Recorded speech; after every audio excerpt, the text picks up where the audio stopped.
joining us via remotely, so we'll make sure that she's on before we get officially started.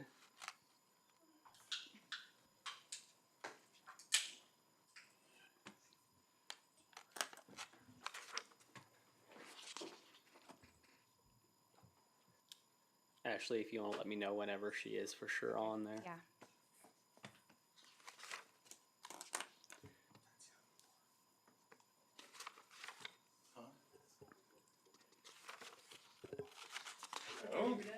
Good evening. Good evening. Getting faster and faster. Yeah. Yeah, you know what? It's like a few ticks every time. Take it out again.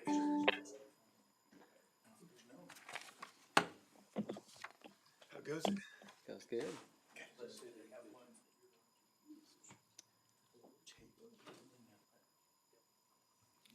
Wow, that smells Are you on there, Mrs. Roth? coffee. I am. All right. All right, guys, we're going to go ahead and get started. I want to welcome you to this special work session for the CIP on September 29th, 2022. And we don't have a pastor present, so I'll go ahead and do the invocation. If you guys would stand with me. Father God, thank you for this day, God. Thank you for this beautiful fall weather that we've had this last few days, God. Thank you for a good fall festival weekend that we got to enjoy with our families this last weekend. Even though the Chiefs lost, it was still a good weekend. Just pray that you bless the rest of our week. Pray that you bless this meeting, help us make good decisions, and give us wisdom as we go about trying to plan projects for the future. Thank you for it. In your name, amen. Amen. Please remain standing for the pledge. Pledge allegiance to the flag of the United States of America and to the republic for which it stands, one nation, under God, indivisible, with liberty and justice for all.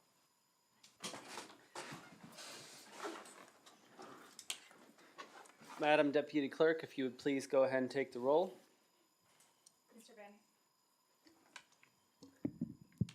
Mr. Van Houten, Here. Ms. Roth,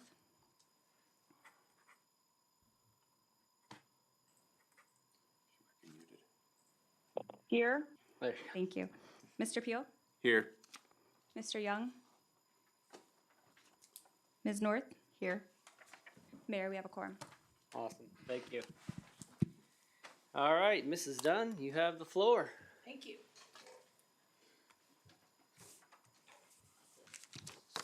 Well, tonight is going to be an informal work session, hopefully our last work session, my last planned work session of the budget process. And tonight we're going to talk about the capital improvement program. You've been provided in advance a revised copy of the project list for the years of 2023 through 2027, as well as it has been updated, as I told you in email, for the possible funding source for that particular project. And so with that, I'm going to go through some of the details of what is covered in that funding and the various potential sources, and then talk some about the equipment plans that we're making. And then hopefully the goal of tonight is for you to get questions out there. This has to be presented to the Planning Commission next week, and then hopefully for your approval on the 13th. As always, I want you to be comfortable with the plan you're approving and for it to reflect any changes or input that you want to make. So that's the goal tonight. If you don't mind, I'm going to do that from my chair tonight, and we'll go quickly through a few slides that I have. Sounds good. Mine didn't work. Okay. All right, if you'll advance one for me. And again, tonight we're going to cover two things: the capital improvement plan funding sources, and then equipment purchase funding sources as well. Go ahead. So in all the capital projects, when you take the report that I've given you and you summarize it, you're looking at a total number of projects over the next 5 years totaling $35,093,610. And of that, the city would need to fund $24,818,000. The difference is a variety of things: the base grant, cars, different programs that we're participating in, CDBG, potential grants. That's the difference in what the city will give versus the total project. Anytime along the way, if you have a question, just please stop me. So, where will the money come from that the city needs to provide? For the big projects, obviously, we're going to have to look at bonding those projects. And I have a slide coming up that'll show you in detail which projects are most likely ones we would want to fund through bonding. There is excise tax, which we receive on platted land that we use for various development projects. There is a number of unfunded projects. They don't have a direct source, and those are the ones we're going to look for a home for, if you will. There is the Parks Fund, which receives money not from ad valorem tax, but from other taxes.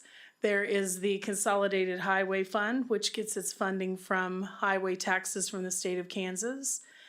And then the operating budget, which of course we fund through mill levy and other sources like sales tax. And then the cash that sits in the water and wastewater plants funds would be the remainder to come up with our over $30 million worth of projects funded by the city. So these are our potential bonded projects. Now, there shouldn't be anything on here really that's a surprise to you in any way. The top one is the North Webster 199th to 191st Wiswell Farms project. I have it separated out because it has a RID in place that you have approved, and the total cost of that project for the city would be $4.65 million. And that would be not funded by mill levy or by other income of the city. It would be funded through assessments or another way through the RID.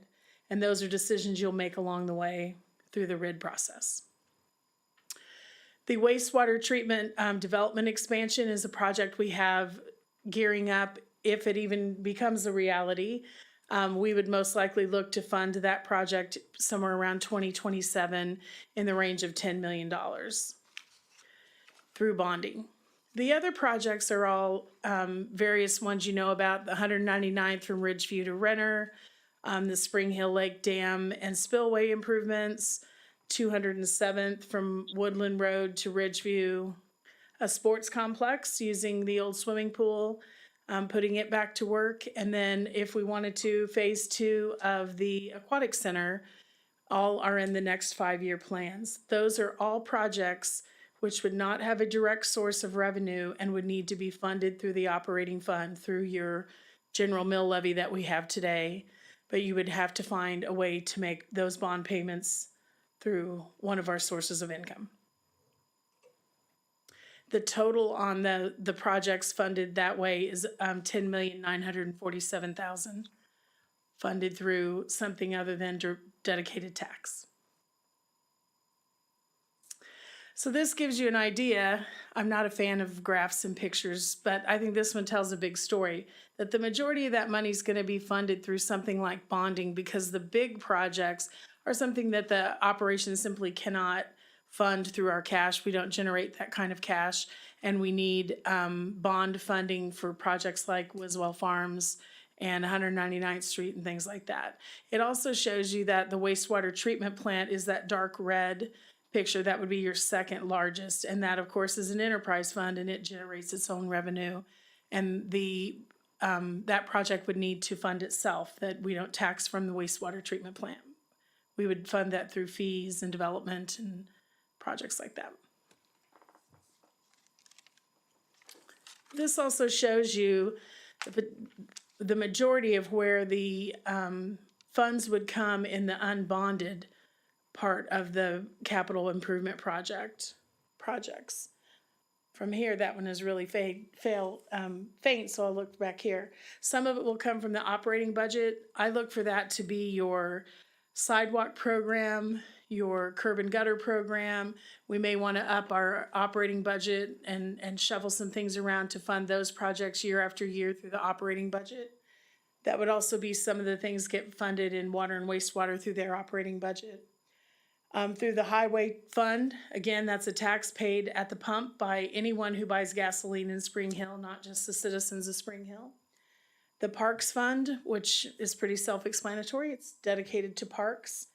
And then you have unfunded projects, which we're going to talk about. And then you have those that are funded by excise taxes. So let's talk about the money that's in the bank. That these are the funds that are in the bank right now that are available to be used for projects.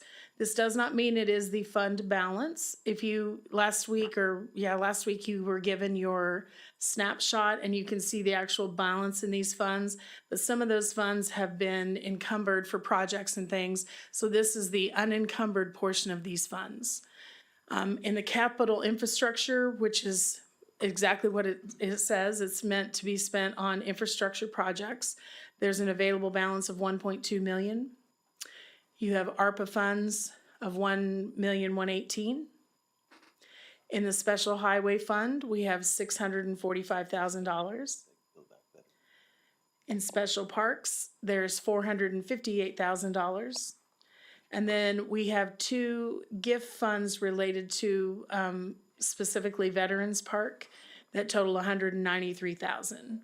So the total cash available is $2,614,000. If you were to spend all of that money, there would be no cash. You would have your $1 million reserve that you want, but you would wipe out the funds that we have, basically. In addition to that, I am anticipating we will have some surplus cash at the end of the year, beyond the 750 target that we have in the budget for 22. Of approximately 500,000. I'm really expecting it to come in higher than that, but I always like to give you a conservative estimate. And that's basically because our sales tax is well above the budgeted amount of sales tax. So with all of that information dumped on you, what we're doing tonight is preparing to present this all to the Planning Commission next week when they meet on the 6th. Here at 7:00. And then on the governing body, you all will receive a request to approve the CIP at your meeting on October 13th. Before we move on any further, I would open the floor to you now. We can talk about anything I've just told you very quickly, as well as the projects that you've been given. I think it's important for you to look at the project list, not necessarily tonight here in this room, and look at any projects that maybe you want to prioritize further up the list. Maybe there's something happening in 2025 you'd like to see happen in 2023. Or maybe there's a project on there you simply don't think we should be involved in. That's not a project you feel is a good, wise investment of our funds. But when we can collaborate it together and put together this list, there really aren't a lot of wants. Most of those things are needs, where we're trying to meet the demands of the public as well as develop the city in the direction that we want to. So I open the floor to any discussion at this point on capital improvement as it's been presented to you. And with that, no, I'm just kidding. Can you go back to the slide with it's 1 or 2 before, with the funding that yep, that was the one. That's one, okay. Yeah. So ARPA is American Rescue Plan Act, right? That's correct. And that was something that came from COVID. Mm-hmm. I believe we have to have that spent by 2024. We got a time limit on that? Yes. Okay. And then all the other ones, special parks, I don't know how much it generates annually, but I know that's one that we have that generates, special highway generates, and then capital infrastructure does as well. Or how does money get in there? We transfer money. We do transfer money into that fund. I'm drawing a blank, to be honest with you. It does not receive taxes directly. The tax goes into another fund, and then we provide funds into capital infrastructure. You will see at times that you approve a transfer into the capital infrastructure plan or fund, and I'll give you an example of that. When you approve a project that's going to be funded by, say, excise tax, we would transfer it into this capital infrastructure plan or fund so that it can be spent out of that fund for the project that you need. We track most of our projects through that fund, capital infrastructure. Gotcha. So the source is other income from other funds. I mean, I would not be a fan of spending down everything, the total 2.6 million. I don't think you're a fan of that either. Nope, never. I do think we should spend all of the ARPA money and you know, earmark that money for whatever we can. I think that's the most important to get spent and get used, especially if it has a timeline, an expiration date, so to speak. That's the only one that does, correct? Yes, that's the only one that does. And these all roll over. These are not budgeted funds, so they don't expire with your budget. Yeah. They just continue. So, I mean, I'd like to focus on what we can spend the ARPA stuff on first, if we can do that, or if it, I don't know if it's specific to certain projects or there's pretty loose. It's pretty open. When we go through the equipment plan, it's also available to be spent on equipment. And they talk about first responder services like our police department or fire things, ambulance services, things like that. But in general, they've really kind of changed that to where it could be spent on about anything. I know streets gets mentioned in there, obviously healthcare, things like that. But I think they've really changed that to fit anything. I think staff will bring back a recommendation within the next couple of meetings on how to spend those ARPA funds. Does the council have any particular drive around ARPA? Where to spend it? I mean, for me myself, I think roads are one of the biggest things Yeah. for me. I mean, I think that's one of our biggest needs is road stuff. I would say at least half needs I to would be al- roads. Yeah, I would always advocate to spend the greatest amount possible on getting our roads back in order. Obviously, 1.2 is not gonna make a massive dent, but it's something. It's It a is. step in the right direction. It is. Even if we use part of it, still a step in the right direction. Yeah. Something's better than nothing. I think I've told you this before, Ms. Dunn, but I wouldn't be opposed to spending all the ARPA money on roads. Like, I would not be against that, but I think we need to look at us as an organization and not just be solely focused on that. So I think it should be our biggest chunk for sure, at least half. But I would love to spend all of it on roads, but I think we have needs in other areas too. So we need to spread it around. So. Yeah, and I echo that. I would use it. I would love to use it all on roads. The only other thing I might possibly use it on is if we have a major equipment need. It's possible that we could need a dump truck, and if that means that we need one for the winter time to push snow, I would probably put that ahead because to me that's a safety issue that takes a little bit precedence over top of roads. So that would be probably the only thing I would push ahead of it. But other than that, yeah, I would say absolutely use it all on roads. Okay. And we definitely have a dump truck need, and I'd say immediate, so we're already working on that to come back here with a solution on dump trucks. I should say Jackie's working on that. I would also say that the Veterans Park project essentially needs to be our primary park focus. We need to get that done before we try and attend to anything else parks wise. Yeah. I think just because of how long it's taken for us to get progress on it, and if we do have some in the bank money through special parks that could be eligible for that, I would be in favor of green lighting that project to make it go. Yeah, I mean, in my opinion, we could use all the parks money on. I mean, and we've had donations. I want to say probably 2+ years ago from private individuals, and they essentially have seen nothing on their return for that. So I think, in my opinion, that's an absolute number one priority. I mean, I think it needed done yesterday. So, and I know we're running into some logistical things with that, with trying to get people to bid it and things like that. But I definitely think that needs to be an absolute top priority as far as anything parks related. So the Veterans Park is in the CIP to be completed in 2023, and then the other parks come up starting in 2024. Yeah. So that would make sense that it is in the CIP as your priority. Yeah, I know I said before about the old pool project was important, but veterans needs to come before we even talk about that. I like the idea too of spending it on the roads for the ARPA money and the piece of equipment for the truck that's needed, and also completing the Veterans Park with the gift money and parks money. The rehab of the old swimming pool is not on the CIP until 2025, so it is further down the priority list. And I think that's fair, 'cause that is something I'd love to see done as well. That's something I've always wanted to do over the years, is do something with that. But I definitely think the roads take priority, and I think Veterans Park for sure takes priority.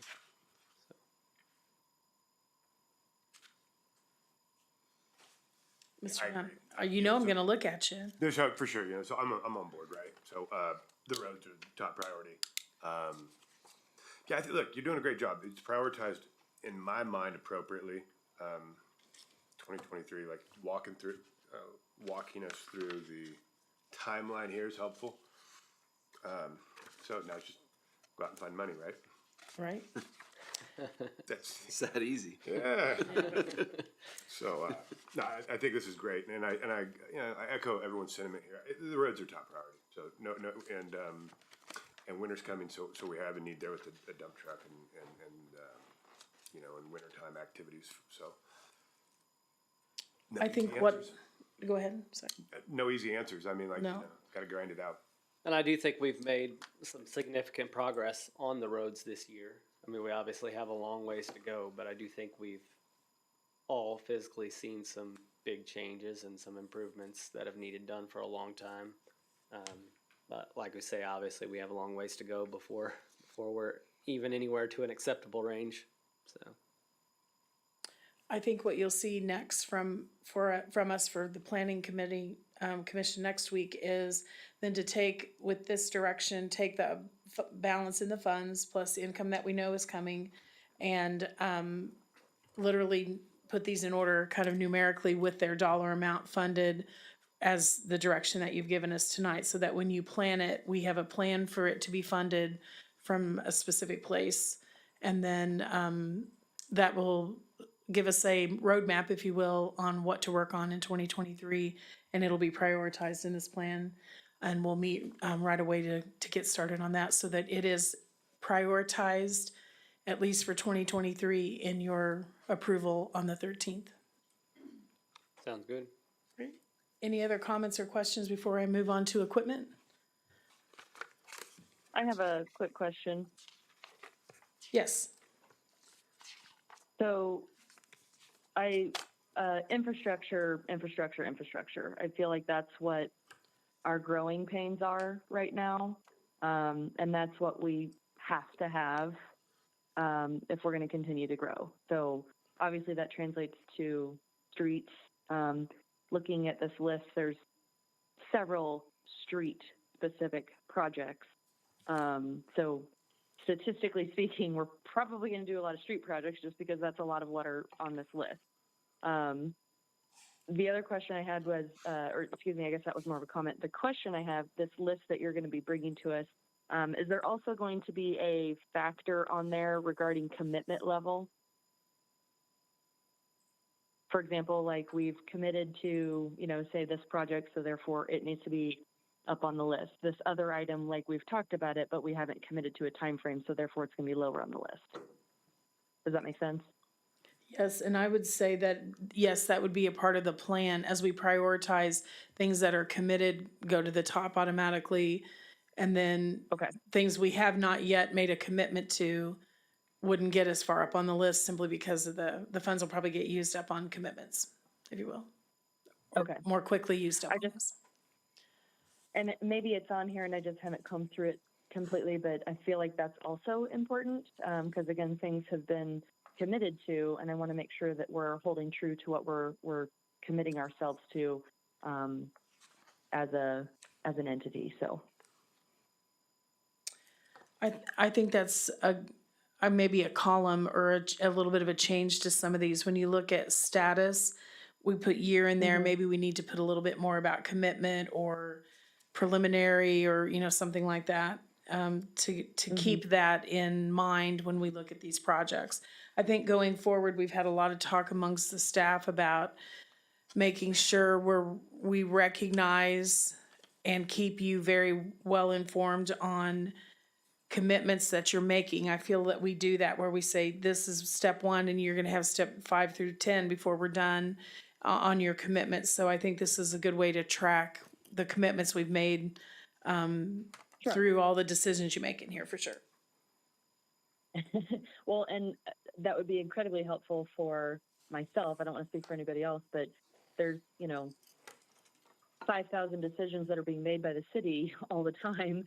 So just having a way to track, sometimes it's a conversation had between staff and community members, and maybe the governing body maybe isn't aware of it or doesn't get the update. So having it trackable and keeping us in the loop as far as what's been committed on what level would be helpful, in my opinion. Understood.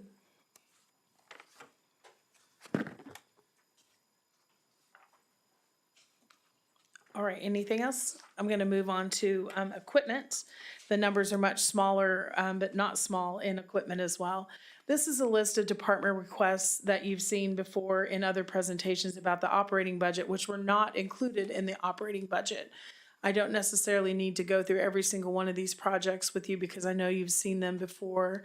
And so these are equipment. There's equipment and there's vehicles. And so these are equipment related requests. As you've seen before, the mowers are split between, this is general fund, and there's water and sewer that contributes to that as well. But these are the requests from the department for new equipment in 2023. And then this list coming up are the vehicles that we need to purchase in 2023. You'll see on here, there is a dump truck number 702 needs replacement. We have that on there. That's likely the one that you're going to see get advanced into 2022. Simply one, we may wait a long time to ever get it. That seems to really be the struggle with vehicles. Also, the 2 police cars that are on there, we have missed the schedule with the state buying contract. We missed the opportunity to put ours on the list. And so now we're going to have to find those in a dealership or someone else in the contract with the state so that we can acquire a car. The costs on those are probably going to go up because of it. And we're already talking about, well, then let's talk about what we're going to do in 2023 to get a car in 2024. We want to make sure we hit the right deadlines, that our process in budgeting is not derailing us from something else. And so those are the vehicles that would need, that they have requested to be funded in 2023. When I look at that list, I believe there really isn't anything we could just say, put that on the back burner for now. We probably don't have enough dump trucks on that list. We have a cycle of replacing the cars for the, that the PD require. It's kind of hard to, say, no, we don't need those because they run all the time. And so that is the list of equipment requests for 2023, totaling $492,000. I'm happy to answer any questions here if you'd like, or welcome your comments before I move on. What's the asterisk beside the bucket truck purchase? I copied this from another presentation. I believe that is one that we, if I remember right, Jackie, we're not in a rush to buy that. We're gonna try to do a used purchase on it because it's not a high, I don't know why the asterisks there. I think because it was shared between another account. It's not shared between departments. I'll email that to you. I think that was about, this was a used price, and that it's a lower priority project because we don't have one today. It's not that we're replacing a piece, this is adding a piece, and that we were gonna try to find a used piece of equipment and not in a huge rush. It's not like a dump truck or a police car. Gotcha. Right. That was kind of my question about the police vehicles is are they replacements or are they in addition? They are replacements. If I'm wrong, Adam will correct, but yes, they, Yeah, we have two that are miling out. One of them's already miled out. When they hit the 100,000 mark is about when our maintenance costs on them triple. Yeah, right. So a car with 100,000 miles on it is usually sitting at about 25,000 operating hours. So they get run pretty hard. I think we should use the 492,430 out of that ARPA for sure and fill that. I think the equipment's really important for the police department and the streets and parks. And then whatever's left over of the ARPA, which would be about 600,000, to use that for the streets. thanks for that. Any other comment on that, or? I don't hate it. I think it's a starting point. What's the 60-40? Basically, On the split for the ARPA money, is that what you mean? Right. Yeah, about. I mean, just anyway. roughly, yeah. So 40% would be committed to equipment and 60% would be committed to the street, roughly. Where's you gonna get the money? And one other thing we're looking at is we're working with a fleet management company. They're gonna be giving us some data and information back here in the next couple of weeks, which could throw us a little curveball on this to look at leasing programs. And if that looks favorable, then we'll also be bringing that back to the governing body. So we've got a lot of balls in the air right now trying to figure out which is the best option for purchases or leases. So we'll be coming back hopefully in the next couple of weeks. And I'd be fine with using some of the ARPA money for this as well. I don't know if we want to fund the entire thing with ARPA funds, but I think we could at least use. I'd like to show you the next slide. I think we Sure. need to look at the funds available outside of ARPA. I did put ARPA down on the list. We also have an equipment replacement fund, which is with everything that's committed out of it right now. It has $369,000 in it. Again, if we committed all of that, there would be nothing left for future years, but it is an available source as well as any cash carryover above our target that we might have in 2022.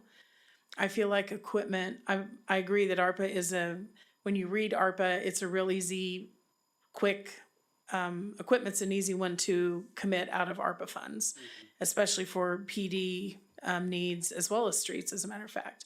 But in the end, I think this one is a little more work in progress because we have the, potential leasing. We're not sure we can even get a dump truck. We don't know where our cash is gonna end. We know how much money we have in the bank, so we could write a purchase order if we need to. We know we have ARPA funds that can be committed to it. So I feel like the funding is there. It's finding the right pocket to pull it from that makes the most sense. That I feel like this one is not quite like the CIP that, those are big numbers that you got to commit and make a plan. I feel like with this, we need to use best source where we can to meet all the objectives. I would be in favor of using a little bit of the equipment fund. I think we should keep, a good chunk in there, keep at least, I'm just throwing out a number there, keep at least, $200,000 in there and use maybe 169,000. I was kind of thinking like if we could chop it up between multiple funds as much as possible, as to where we're not zeroing out one particular fund and just completely wiping it out, and leaving a decent amount. I don't know percentage wise what a decent amount would be. For Off the top of my example, head, I'm thinking like 40 to 50% of whatever's in there. If we could cut them in half and use half of what's in some of those, maybe that might be a good approach. But to kind of spread it around as much as possible. Obviously, the ARPA is the one that we do have to use the entire thing. No problems draining that one. Yeah, I Right. think we're all on board with that. it might be easier to simply buy the dump truck out of this fund because that will kind of take you down to that 200 mark, roughly 50%, And 40%. exactly. 185. If you And got then- a specific number that hits it the right way, then Right. yeah. Yeah, And then that allows you to put more of the ARPA money towards streets than to equipment. yeah. And ARPA's really clear. They want you to spend it on, one of the first ones they list is your police department. So that's kind of an easy one as opposed to a dump truck. But that could let you put more ARPA money on the street and still fund the needs of the police department as well. I'm on board with that. Great. That's good. Very good. Great. On next steps on equipment, we are busy right now, trying to locate or issue, either RFPs or, requests for quotes from, dealerships, if you will, to find a dump truck, to find police cars because they're hard to come by and they're really long lead times to get anything back. So we could issue a purchase order this year. I have to be careful about that. Issue a purchase order this year to be paid next year, and we may be like our truck we're still waiting on that we've waited a year to get. And so we really need to kind of get the ball moving quickly downhill towards some of these equipment purchases because there'll be a long lead time. We're also improving our RFP and quote process while we're updating purchasing policies so that we are doing the work one time and then we'll be ready for the next dump truck or the next police vehicle that we need. And all of these would come back to the council for direct approval, and it would always, of course, include where the funding would come for that purchase when the time comes. And hopefully you're going to see those sooner than later and a good cost savings to us. So what else can I answer tonight? I will tell you, I feel like I got a lot of good direction tonight, and then I got your input, what I feel like where you want the money spent. And so we'll bring back a prioritized dollar amount use of the funds for you to approve on the 13th, and it will also be at the planning commission next week. Any other questions, comments, direction? The only thing I had was there's a handful of things that you see through here that are like annual type street maintenance or other maintenance or sidewalk construction or repair or those types of things. For in future years planning, we need to figure out how to get that into operating. And those are all highlighted in orange because that's exactly where I plan for them to go. Like those have, as that side of the funding grows, those items need to be in there to where they're funded year after year after year, and we don't have to find money for them. That's exactly right. List. So it's One of the things that financial assessment that we're gonna do is going to address and come up with a number on an annual basis, what we think it needs to fund, to not only get caught up with the street maintenance, but address some of the issues of mill and overlays. And so we're hopeful we'll have that done, I'm gonna say by the second quarter of next year. We're hoping to have it done sooner than that, but that's our goal.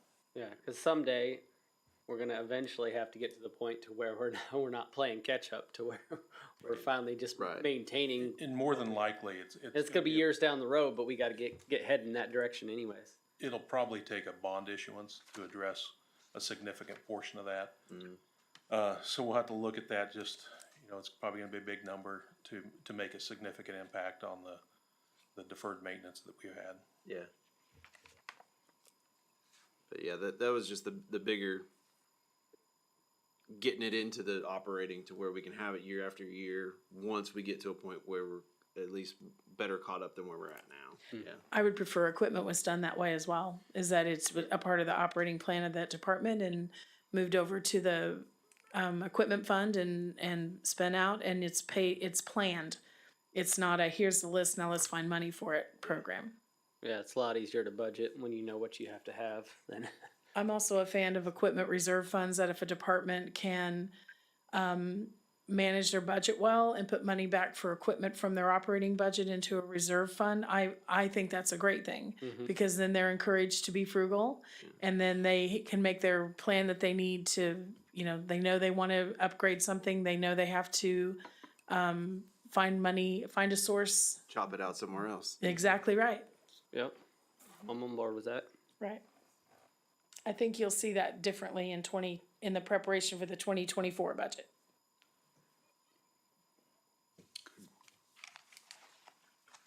Any further questions, comments? Mrs. Roth, did you have anything online there? So some of those items that Mr. Peel was talking about, the projected cost on some of those, again, the maintenance that will hopefully be built into the budget someday, the projected cost that's currently on there, is that the anticipated cost of just maintenance once we get caught up, or is that we're so far behind, we need this much money just to get caught up, and then future it will be less than that price on an annual basis? On the annual street maintenance, that is the amount of our our highway tax every year. So what we budgeted here is the known income that will be used for street maintenance. That's been an ongoing program. As that tax grows, then we would increase that budget. The other two items, the sidewalk program and the curb and gutter, really is a catch-up, and it's not a program that's in place today. So we used a reasonable placeholder, if you will, to get the ball rolling, and then as we can develop the program and know more about costs and assess our sidewalks and curbs, then we'll have better idea of the cost on those programs. It's a starting point. Gotcha. It's a starting point, exactly. Okay. So those numbers, well, and I get that, I think Mr. Massey told me that, and you probably have said it as well, this is a fluid document, and so obviously these prices could change, the order could change, you know, I get that, but I was just curious, so thank you for clarifying. You bet. Also, as you read through it, if there's a project on here you don't want on here, then we should have some discussion or have it with Mr. Massey. If I don't know what it would be, to be honest, there's just not a lot of bells and whistles. We have a sedan model, getting a lot of things done with resources we have. So be sure to point out the ones you don't think belong on that list, and I don't know what that would be, or it wouldn't be on your list. Well, I'm wondering about the one for 2022 to 2023, where it's a large expense of over $5 million to do 199th Street to Ridgeview Road to Renner Road. Why that would be more important than wanting to do Ridgeview Road, that's like Lackman or Merlin, that, you know, it's a major road that connects into Olathe. I don't understand why we would want to put that much money to improve, you know, with CARS money. I think some of that was coming from CARS, because when we moved here, it was supposed to be in 5 years from 2014 that Ridgeview Road was going to be widened, and I've talked to Brian Pedig in Johnson County, and he said he's waiting for Spring Hill to work with him to widen Ridgeview. And particularly, I think 199th to 191st finish, actually to 183rd, because they're widening that bridge out to 30 or 36 feet, which will be 2 lanes and a turn lane, from what I understand.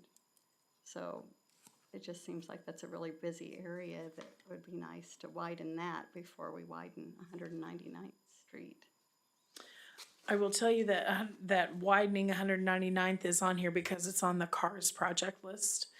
And we take all of the CARS does a 5-year plan, and anything that's Spring Hill associated, we obviously put on here as the CARS plan. But this is exactly the discussion. To me, it's what priority does the council want to have beyond what we may already be committed on a project, which is Councilwoman Ross. I think when we approved the CARS stuff specifically to the 5-year plan too, we asked about, can we adjust this? You know, because there was a 2026 project that we're like, well, do we want to, you know, 207th Street was one of those that, you know, if we want to move this one up in front of this other one, can we do that? And I think the answer at the time was yes, that we can shift those around outside of the current year one, which is the stoplight. So we would need to probably commit to whatever 23 is going to be pretty quickly, because there will be a time where we can't shift that one around. But I think that's correct. That sounds right. Okay. I don't- It is. Sorry to interrupt, and I don't believe that Ridgeview is yet CARS eligible under the county program, Really? and 199th is. Who is it that determines which street it is that it's eligible for?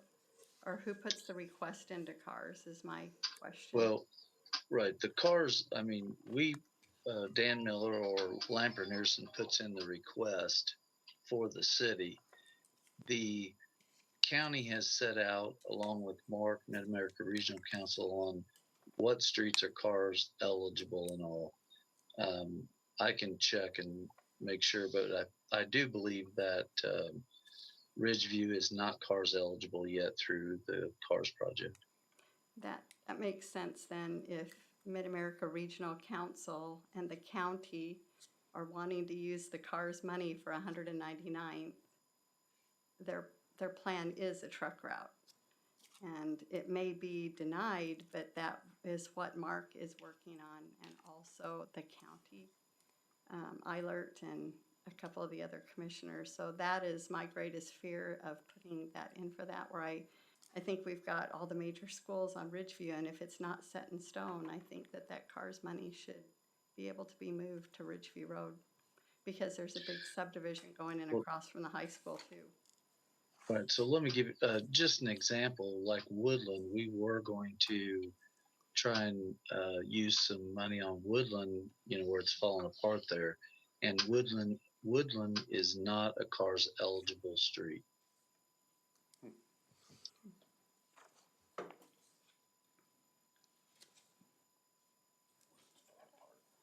I'm trying to find if Ridgeview widening to 199th, do you see that on the CIP?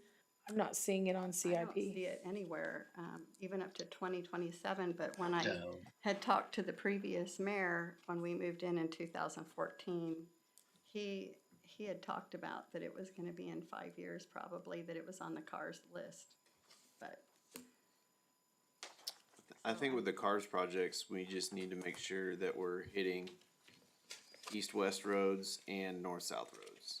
Like, and whether it's one specific road or like, everything can't be east-west.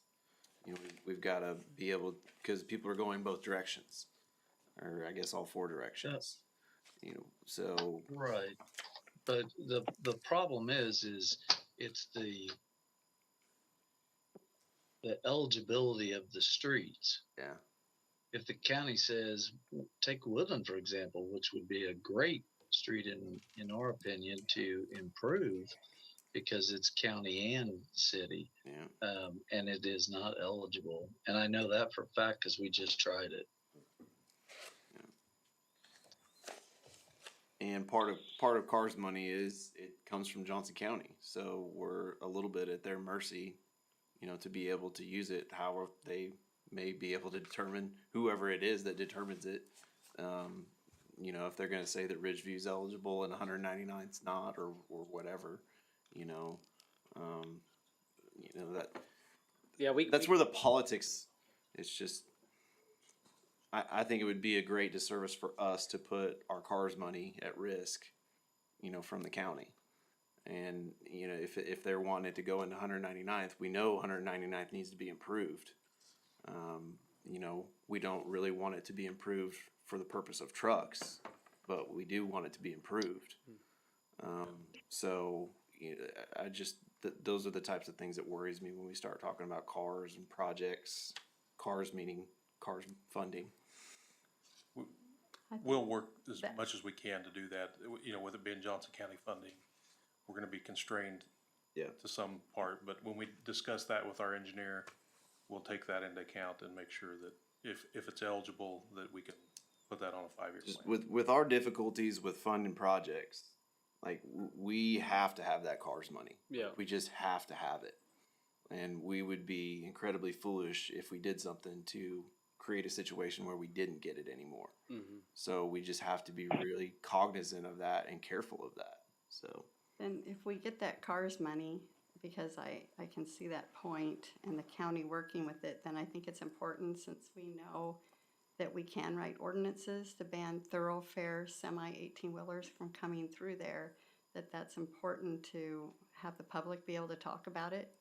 And because this is coming up pretty quick on the agenda, and get those ordinances written. And we had talked about doing it the 1st of October.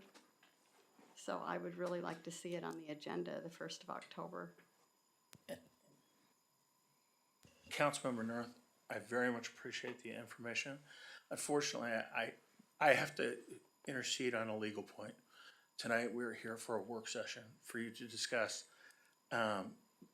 the CIP, and which means we're not supposed to talk about other ordinances. You are welcome to call me separately and say, I think this is an important project, or speak to the mayor about that separately to put that on the agenda, request staff to. Unfortunately, this setting is not one in which we can engage in that discussion. It's outside the bounds of this work session and what was published. So I just mean to interrupt. I don't wish to, it's not an attempt to quiet you. I understand your concerns. Thank you. It's a good discussion. We got off topic. Yeah, okay. Thank you. I'm gonna keep Ridgeview on my to-do list to figure out where it's gonna fit on that 5-year plan, whether it's through a CARS project or something else. So, great, that's a good one. Yeah, that I think we can don't all have on agree there. Ridgeview does need some improvements. Yeah. I mean, there's a lot of traffic on that road. I mean, I take that road quite a bit. I don't even live over there, and I take that road a lot just because, I mean, you're going to school, you're going to all different places. So yeah, it's a very well-traveled street, so. Is there anything else on your mind tonight for capital improvement or equipment purchases? I really appreciate the direction tonight. That's all for me. Great, then I yield the floor. If there are no other questions or comments on the CIP, I would entertain a motion to adjourn. I make a motion to adjourn. Second. We've got a motion second. Is there any further discussion? Not all those in favor? Aye. Aye. Bye. Motion carries 4-0-0. Have a good night, guys. Thank you.